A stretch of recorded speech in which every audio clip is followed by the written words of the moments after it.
Je viens vous présenter mon ouvrage intitulé « Le droit du travail sans question pour comprendre et agir », récemment publié par l'AFNOR.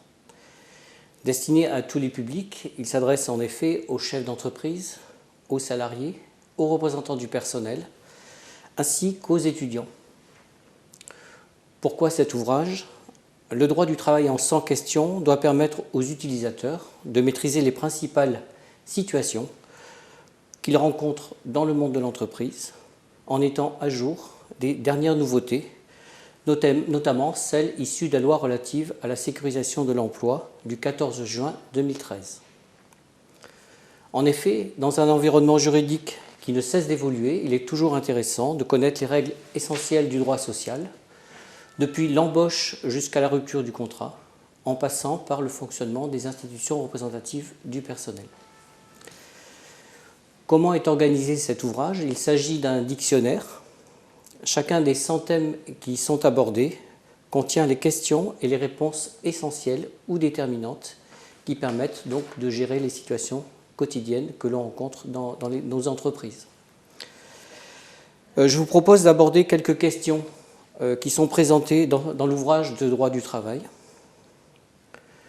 Du contrat de génération, tout d'abord, qui est un dispositif visant à encourager l'embauche des jeunes et le maintien dans l'emploi des seniors, tout en assurant une transmission intergénérationnelle.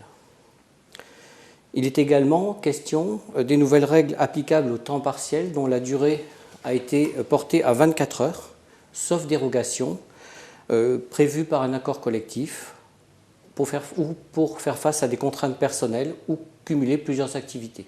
Par ailleurs, lorsqu'un salarié à temps partiel travaille au-delà des horaires prévus par son contrat de travail, il faut désormais lui rémunérer une majoration complémentaire qui est de 10% du taux horaire. On citera également le compte personnel de formation qui est alimenté chaque année travaillée par les salariés et dont ce dernier peut en bénéficier soit dans le cadre de son emploi, soit dans le cadre d'une recherche d'emploi, le cas échéant, et ce depuis le 1er janvier 2015. Le compte personnel de formation permet de capitaliser des heures jusqu'à un plafond de 150 heures. Je citerai aussi la mobilité volontaire sécurisée, qui concerne les entreprises d'au moins 300 salariés ou les salariés qui souhaitent exercer une activité dans une autre société peuvent, sous certaines conditions, exercer cette autre activité avec une possibilité de retourner dans leur entreprise d'origine. C'est un nouveau motif de suspension du contrat de travail. À compter du 1er janvier 2016 également, la couverture complémentaire santé, comportant un panier minimal de remboursement, sera obligatoire pour tous les salariés, quelle que soit la taille de l'entreprise. Les garanties offertes par cette couverture seront financées à hauteur de 50% minimum par l'employeur. Dans l'ouvrage est également présenté le dispositif d'activité partielle qui résulte de la fermeture temporaire de l'établissement ou de la réduction de la durée de travail, notamment en raison de difficultés économiques. On pourra dans l'ouvrage donc trouver les règles d'indemnisation qui permettent aux salariés concernés de percevoir une indemnité compensatrice qui correspond à au moins 70% de leur ancienne rémunération brute. L'employeur également bénéficie de certaines exonérations de charges et d'une aide de l'État.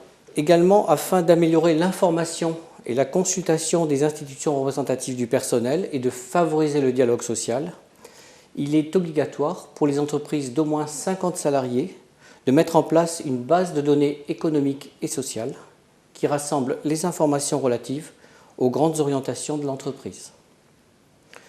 J'évoque aussi aujourd'hui les nouveaux délais de prescription pour agir devant le Conseil de prud'homme qui ont été considérablement réduits puisque le délai de prescription qui était de 5 ans a été ramené à 3 ans en ce qui concerne le paiement du salaire et à une durée de 2 ans seulement en ce qui concerne l'exécution et la rupture du contrat de travail.